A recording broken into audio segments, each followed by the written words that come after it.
All right, welcome back to the Canadian Gun Vault.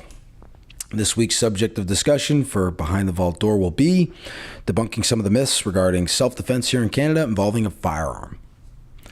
For those of you that have been watching the social media lately, it's been a hot topic. It's been circulating quite a bit. We've seen a lot of people in the news that have been charged with using a firearm to defend their lives here in Canada.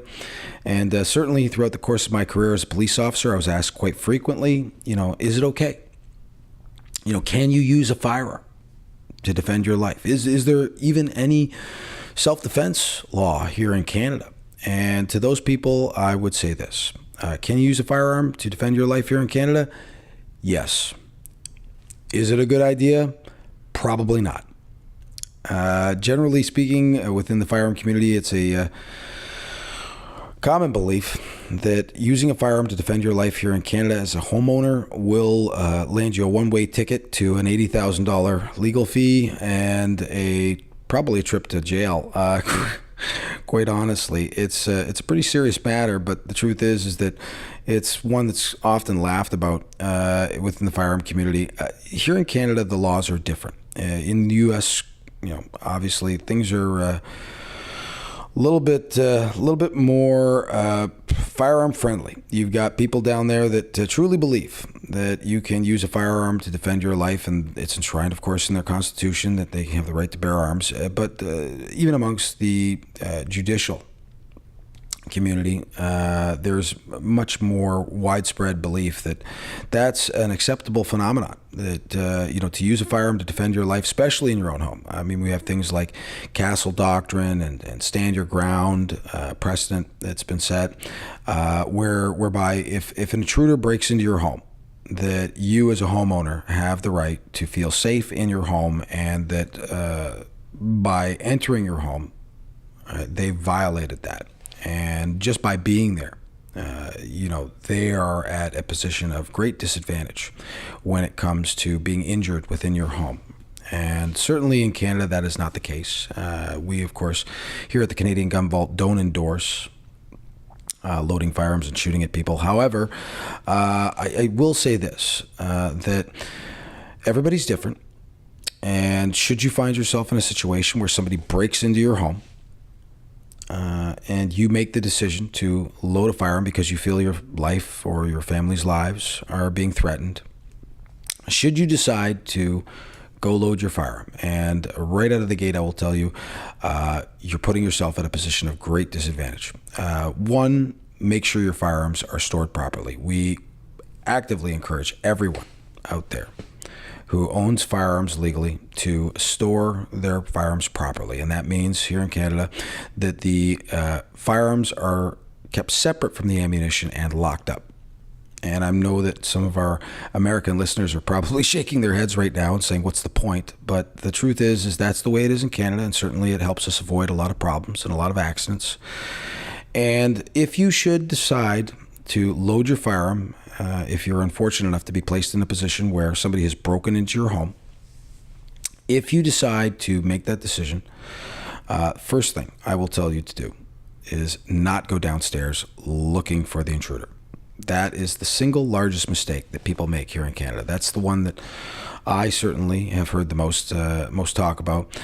When you do that, when you load a firearm and decide to go down the stairs, actively seeking out the potential threat, you put yourself in a position where if anything goes wrong and somebody gets hurt, any Crown attorney worth their salt will clearly illustrate in a courtroom that you were part of the problem, that you went down there looking for a confrontation, and it was because of your presence on the lower level of your home that shooting occurred and somebody was hurt. So don't do that. That would be my best advice to you. My second best advice to you would be this. Get a hold of a phone. Call the police. Get the people on site as quickly as possible that are trained, certified, and equipped to deal with that kind of threat. And then you're going to want to lock yourself as far away, right, from that threat as possible. Put as many locked doors between you and the potential threat as you can. That's if you can't exit the home and leave the situation entirely, because that's the best course of action. And I know there are people out there that would argue that that's really not a good way to look at things. But here in Canada, the way the current laws are and where the system currently exists, you would want to put as many locked doors between you and the potential threat as possible. Right? And if you do that and you make the announcement, I have a gun. It's loaded. I know how to use it.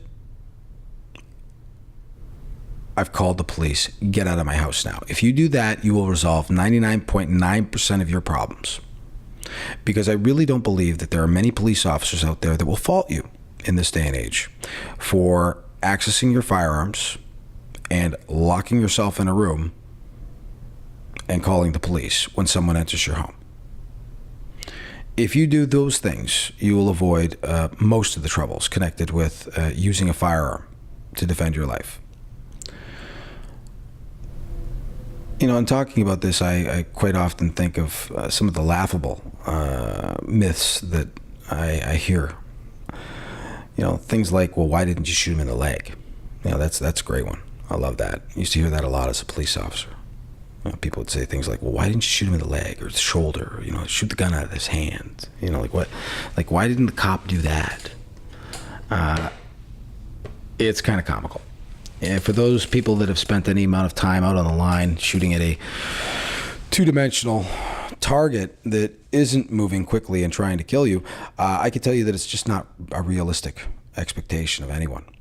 Even trained personnel miss 6 times out of 8 when placed in terrifically stressful situations like that.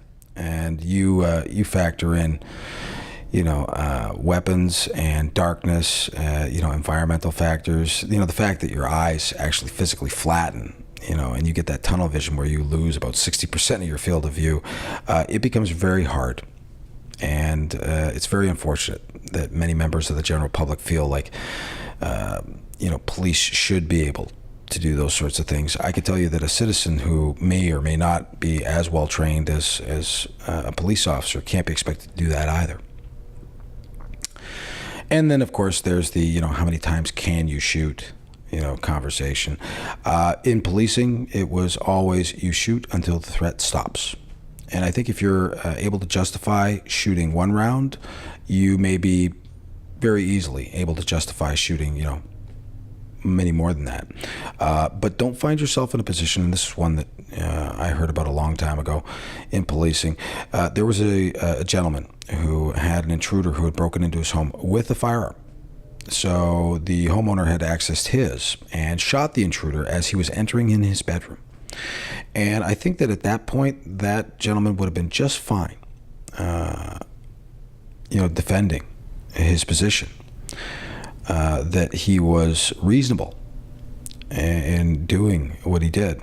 However, he took it one step further and decided to finish off the intruder in a very action movie-like fashion, and found himself facing manslaughter charges and being convicted and spending a decade plus in prison. I think most people would like to avoid that. I certainly don't want that for anybody, and I would ask that most people stay away from that sort of practice. If we could have perhaps some changes made to the charter and have some of these issues addressed there, we might be further along in the process. Anyway, that's about all the time we have here for tonight's episode of the Canadian Gun Vaults, Behind the Vault Door. We hope you've enjoyed listening, and have a great night.